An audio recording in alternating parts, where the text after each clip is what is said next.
Bonjour à tous, c'est Keloui et bienvenue dans cette nouvelle vidéo. Je suis très heureuse de vous retrouver enfin aujourd'hui. Ça fait un petit moment, ça fait bien plus de 2 mois que je n'avais pas filmé. Bon, si vous avez vu ma dernière vidéo, vous comprenez le pourquoi du comment, et en voyant celle-ci, vous allez comprendre encore mieux. Dans la dernière vidéo, je vous annonçais avec la plus grande joie ma grossesse et depuis, silence radio. Tout d'abord, vraiment un grand merci pour tous vos messages de bonheur, de félicitations, pour toute votre bienveillance. Merci. J'ai également eu aussi, que ce soit en commentaire sur les différents réseaux sociaux ou en message privé, énormément de questions suite à cette vidéo, ce qui est compréhensif parce que je vous ai vraiment pas donné plus de détails que ça finalement. Aujourd'hui, avant de reprendre le cours des vidéos normales, je tenais à prendre le temps de répondre à quelques-unes de ces questions. Celles auxquelles je veux bien répondre, bien évidemment, parce que celles qui sont un peu trop intrusives ou qui me dérangent ou auxquelles je n'ai simplement pas envie de répondre, eh bien je ne les aborderai pas. Allez, j'ai pris mes petites notes. Alors je suis désolée, on a un peu le reflet de ma fenêtre dans mes lunettes, mais sans lunettes, je ne vois pas. Et du coup, je ne peux pas voir si l'autofocus se fait correctement. Et je n'ai pas envie de refilmer cette vidéo, hein. Déjà que ça fait un moment que je ne suis pas venue. Allez, c'est parti! On commence. Depuis combien de temps es-tu enceinte et pour quand est prévu bébé? C'est vrai que je ne vous en ai absolument pas parlé sur YouTube. Sur Instagram, un petit peu. J'ai déjà répondu à quelques-unes des questions, mais pas toutes. Actuellement, je suis à la toute fin de mon 5e mois et du coup, le bébé est prévu pour... Je vais vous donner une fourchette assez large parce que je n'ai pas envie de vous donner le terme précis parce que je suis très anxieuse, je suis de nature très stressée et très anxieuse et j'ai pas envie d'avoir... trop de questions au moment venu, voyez-vous. De manière large, le terme est prévu pour la première quinzaine de janvier. Voilà. Comment est-ce que j'ai appris ma grossesse? Si vous ne le savez pas, je suis atteinte d'adénomiose et d'endométriose. Et donc, on avait donc ce projet bébé qui était voulu, désiré. Et avec ces fichues maladies qui nous ont rendu un peu la tâche plus ou moins facile, bien qu'on s'estime heureux. C'est vrai que j'avais un suivi de par moi-même aussi assez particulier. Ça, je vous en parlerai plus en détail juste après. Mais entre autres, je faisais une courbe de température chaque jour pour cibler mon ovulation. Et c'est vrai que quelques jours avant d'avoir mes règles, ma courbe de température, enfin ma température continuait à augmenter. Alors que normalement, quelques temps avant les règles, elle augmente et elle chute d'un coup et paf, ragnagna. Et là non, elle continue à augmenter. Donc bon, ça m'a mis la puce à l'oreille, bien évidemment, mais j'avais pas non plus envie d'être enthousiaste trop tôt. Deuxième chose qui m'a mis la puce à l'oreille, c'est que avec l'endométriose et l'adénomiose, juste après ma période d'ovulation et juste avant mes règles, hein, une période assez longue, j'ai le ventre qui gonfle énormément et des douleurs intenables. Et là, rien de tout ça. Je n'ai jamais eu le ventre aussi plat et vraiment pas de douleur. C'est le seul symptôme qui m'ont mis la puce à l'oreille. Je n'ai même pas attendu d'avoir du retard dans mes règles. Finalement, j'ai fait un test de grossesse 2 jours avant le jour présumé de mes règles et il était positif. Sinon, vraiment, pas d'autres symptômes. Pas de douleur à la poitrine. D'ailleurs, là, je suis à la fin du 5e mois. Pas de douleur à la poitrine, pas de... Enfin, bref, voilà, chaque femme est différente. Est-ce que cela a été compliqué de tomber enceinte avec l'adénomiose, l'endométriose et est-ce que j'ai un suivi spécial? Et c'est vrai que si vous êtes atteint aussi de ces maladies, vous savez très bien que chaque cas est différent.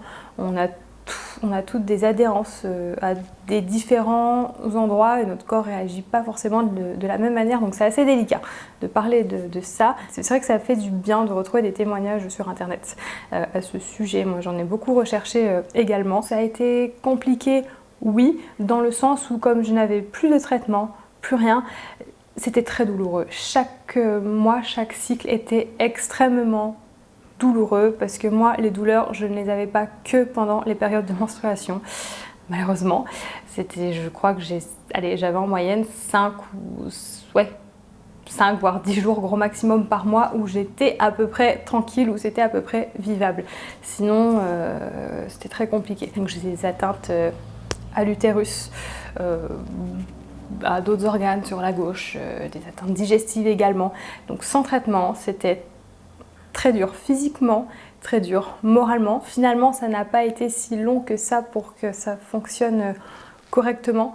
Mon spécialiste m'avait donné un délai et ça a fonctionné vraiment pile poil dans ce délai. Et de toute manière, physiquement, je n'aurais pas pu tenir plus. J'avoue que j'ai utilisé quelques aides entre guillemets naturelles pour essayer d'avoir des cycles un peu plus réguliers. Tout d'abord, hein, c'est plus simple pour réussir à tomber enceinte. Mon spécialiste m'avait conseillé tout simplement de prendre de l'huile d'onagre en gélule. Donc c'est ce que j'ai fait. Je prenais également de l'Ayurveda, du Shitavara. Oh, je ne sais plus le nom. Je ne sais plus le nom et j'ai pas la boîte sous les yeux. Je vous ferai un close-up juste ici. Donc c'est tout à fait naturel, sans danger et ça stimule la fertilité, ça muscle l'utérus. Donc c'est pas mal aussi quand vous avez des atteintes à l'utérus de l'adénomiose. Après voilà, vous connaissez sans doute, si vous êtes en essai bébé, les tisanes aux feuilles de framboisier, etc. Ça et la courbe de température. Je notais à chaque fois toutes les données aussi sur une application et d'ailleurs si j'en ai une à vous conseiller, qui m'a pas mal aidée, moi qui est tombée juste à chaque fois, d'ailleurs même pour le terme de ma grossesse, pile poil juste, c'est l'application Flow. Je vais pas être plus précise que ça pour cette question parce que ça me rend pas super à l'aise en fait et ça inclut mon couple etc et ça voilà, je pense que je vous en ai assez dit et si vous avez d'autres questions peut-être plus précises, peut-être que je vous y répondrai en privé. Et la seconde partie de la question c'est est-ce que du coup j'ai un suivi spécial pour ma grossesse à cause de l'endométriose et de l'adénomiose? Alors non, par choix, j'aurais pu mais pour l'instant je m'abstiens. Je dis bien pour l'instant parce que tout se passe bien pour le bébé et pour moi à ce niveau-là et je n'ai pas envie de m'inclure un stress supplémentaire par rapport à ça. Par contre, s'il y a le moindre signe qui cloche ou des douleurs plutôt inquiétantes, là, oui, la question ne se posera même pas. Mon spécialiste aussi est à plus d'1 heure, 1h30 de route de chez moi, sachant que les trajets en voiture me sont très douloureux. Voilà, je préfère aussi éviter jusqu'à présent, mais bon, je sais que je vais quand même aller le revoir là avant la fin de la grossesse pour la suite et pour certaines choses également. Bon, les questions que j'ai relevées sont un petit peu dans le désordre, enfin sont pas classées par thématique, donc vous m'en excuserez. J'ai eu des questions aussi sur ma prise de poids. Jusqu'au 4e mois, je n'ai pas pris de poids du tout. Vous comprendrez aussi pourquoi après. Et ensuite, là, aux dernières nouvelles, en 10 jours, j'ai pris 4 kilos. Voilà, donc bon, 4 kilos en soi depuis le début de la grossesse, ça va, c'est raisonnable.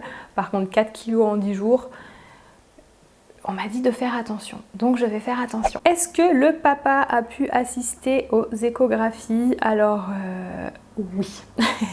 Et c'était pas gagné au départ hein, à cause du Covid, aux urgences, suite à un événement bien traumatisant et c'était pas marrant pour nous, mais c'était vraiment la toute première échographie et donc il a pu être avec moi aux urgences et que de toute façon j'étais vraiment pas bien. Normalement la T1, les papas n'étaient pas encore autorisés au moment où j'ai eu le rendez-vous et quelques jours avant la situation a changé, ça s'est débloqué et les papas étaient autorisés, donc gros soulagement pour nous deux. Et on est très heureux d'avoir pu partager ce moment-là les deux parce que c'est juste très important et c'est vrai que pour moi c'était inconcevable qu'il ne soit pas là et psychologiquement c'était assez dur de se dire que potentiellement il n'allait pas pouvoir être là.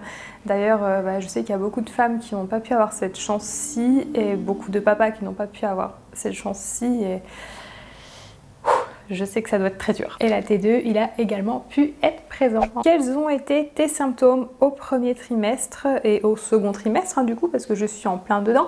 Alors, premier trimestre, le symptôme le plus frappant, c'est la fatigue. C'était un truc de dingue, je n'ai jamais été autant fatiguée de toute ma vie, autant au bout du rouleau.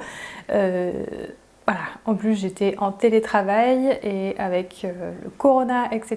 J'avais énormément de travail et moi j'ai une conscience professionnelle de folie. Donc je ne m'arrêtais pas, je ne levais pas le pied.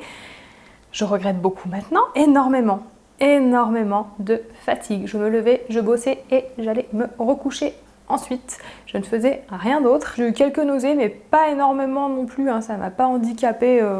Vraiment, c'est pas ce que je retiens le plus, j'ai dû vomir 4-5 fois gros maximum mon tout premier trimestre, donc honnêtement ça va.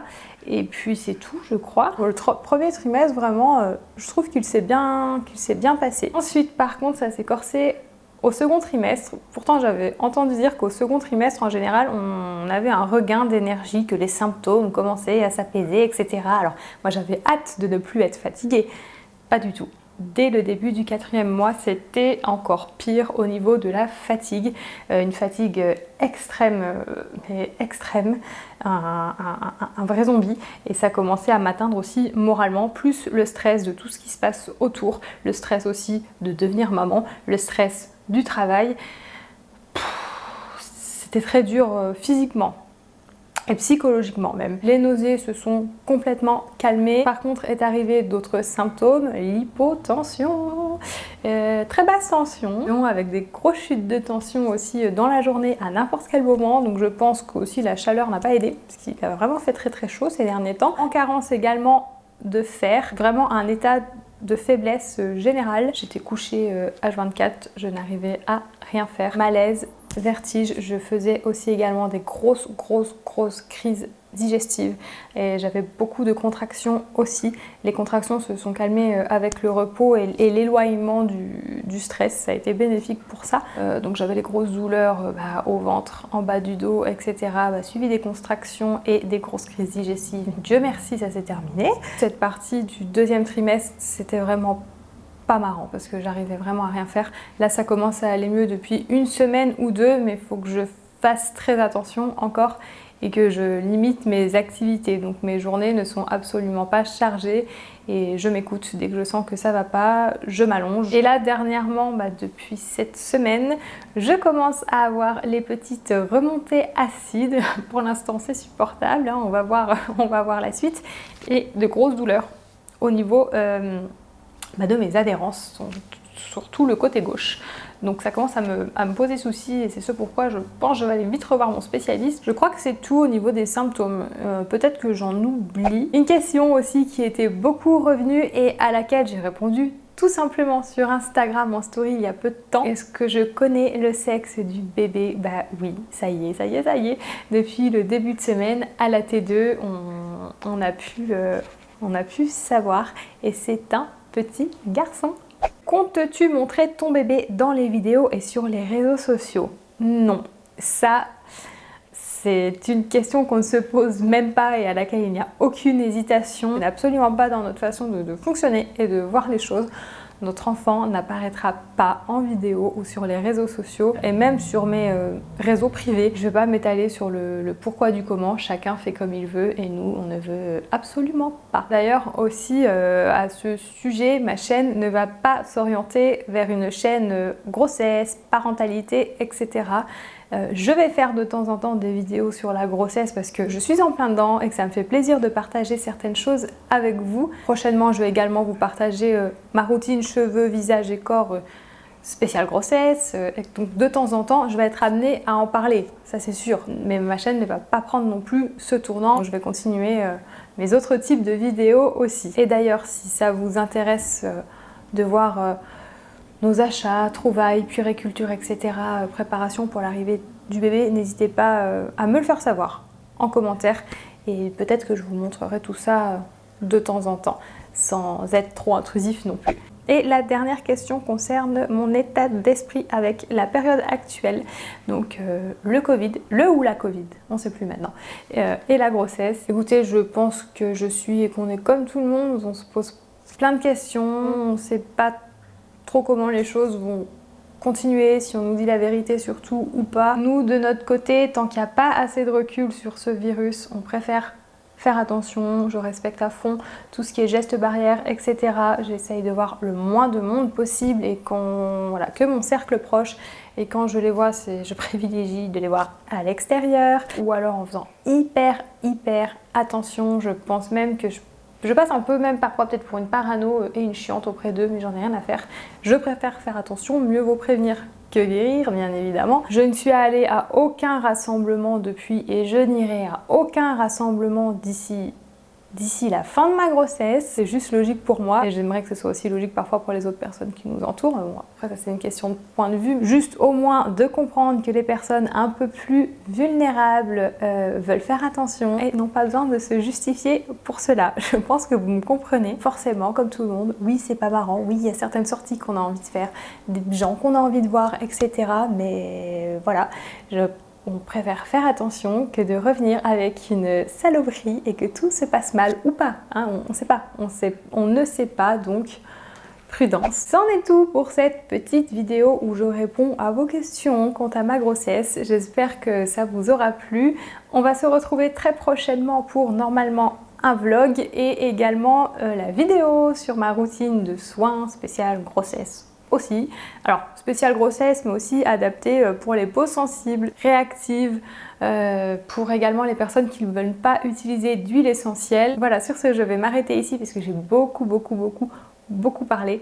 J'espère que cette petite vidéo vous a plu. Si c'est le cas, n'hésitez pas à mettre un petit pouce vers le haut, à la partager. N'hésitez pas également à vous abonner pour ne pas louper la suite des vidéos et à activer la fameuse petite cloche. Je vous souhaite une belle fin de journée et on se retrouve très bientôt. Bye!